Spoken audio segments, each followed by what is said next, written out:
அனைவருக்கும் தமிழ் புத்தாண்டு நல்வாழ்த்துக்கள். மலரும் வருடம் உங்கள் வாழ்க்கையில் ஆரோக்கியம், அமைதி, நிம்மதி, செல்வ செழிப்புடன் சகல சௌபாக்கியமும் நிறைந்த ஆண்டாக இருக்கும் என்று நம்புகிறேன். இப்போ பராபவ வருடம் தமிழ் புத்தாண்டு பலன்களை பற்றி நம்ம தெரிஞ்சுப்போம். இந்த வருடம் 2026 ஏப்ரல் 14ஆம் தேதி சித்திரை 1 செவ்வாய்க்கிழமை, சதய நட்சத்திரம், ரிஷப லக்கணத்தில் காலை 8:34 முதல் 9:32 மணிக்குள் சுக்கிர ஓரையில் பிறக்கிறது. புண்ணிய காலம் அப்படின்னு பார்த்தீங்கன்னா அதிகாலை 4:40 முதல் நண்பகல் 12:40 வரை இருக்கிறது. இந்த வருடம் என்னன்னு பார்த்தீங்கன்னா தமிழ் பஞ்சாங்கத்தில் 60 ஆண்டுகள் சுழற்சியில் பராபவ ஆண்டு என்பது 40வது ஆண்டாக கருதப்படுகிறது. இதன் பொருள் இந்த ஆண்டில் நல்ல மாற்றங்கள் வரும் அப்படிங்கிறது.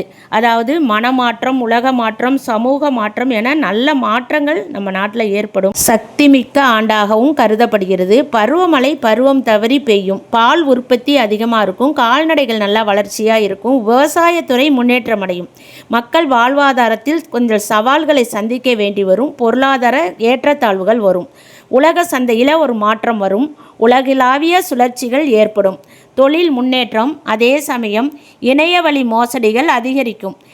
பண மோசடிகள் அதிகரிக்கும் அப்படின்னு இந்த வருஷ பலன் சொல்லியிருக்காங்க. நாம் தான் ரொம்ப பாதுகாப்பாக ஜாக்கிரதையாக இருக்கணும். அதேமாரி அரசு துறைகளிலும் நவீன மாற்றங்கள் தோன்றும். புதிய நோய்கள் இந்த வருஷம் வைரஸ் தாக்குதல் ஏற்படலாம் அப்படின்னு பஞ்சாங்கத்தில் குறிப்பிட்டிருக்காங்க பிள்ளைங்களா. அதுமாரி வீண் செலவுகள் அதிகரிக்குமா.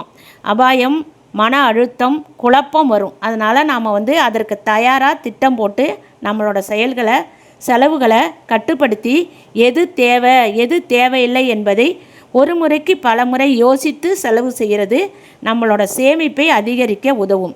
நம்ம விழிப்புணர்வுடன் செயல்பட வேண்டிய ஆண்டாக இருக்குது. இந்த ஆண்டின் மிகப்பெரிய வரம் என்னன்னா குரு பகவான் ராஜாவாக இருப்பது தான். ஆன்மீகத்தில் பார்த்திங்கன்னா நாட்டம் அதிகரிக்கும். கோயில் வழிபாடு சிறக்கும். தியானம், தர்மம், யோகம் போன்றவை வளர்ச்சி அடையும். எனவே மனித மனதில் ஒரு மாற்றம் வரும். வஞ்சகம் குறையும்.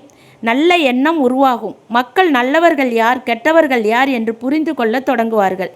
உண்மையில் உறவுகளோட மதிப்பு, சொந்தக்காரவங்களோட மதிப்பு புரியும். இந்த சித்திரை மாதம் என்பதே செவ்வாய் பகவானுக்கு உரியது. அதுவும் செவ்வாய் கிழமைகளில் பிறக்கிறது. செவ்வாய் பகவானுக்கு அதிபதி யாருன்னா நம்ம முருகர் தான். அதனால இந்த சித்திரை மாதம் முழுவதும் வரும் செவ்வாய் கிழமைகளில் முருகனை சிறப்பு வழிபாடு செய்யுங்கள். முடிந்தவர்கள் வைத்தீஸ்வரன் கோயில் முருகரோட சிறப்பு ஸ்தலம், அதுவே செவ்வாயோட சிறப்பு ஸ்தலமும் கூட. அங்கு சென்று வாருங்கள். இந்த வருடம் முழுவதும் நம்ம வாழ்க்கையில் சந்தோஷத்துடன் நிம்மதி, உறவுகள் பலப்படவும் எல்லா வகையான நன்மைகளும் கிடைக்கவும் முருகன் அருள் புரிவார் என்பதில் எந்தவிதமான சந்தேகமும் இல்லை. நமது சேனலில் முருகர் பற்றி நிறைய பாடல்கள், கோயில்கள் உள்ளது. அனைவரும் பார்த்து பலன் பெறணும்னு கேட்டுக்கிறேன். நன்றி. நான் உங்கள் சக்தி உமா.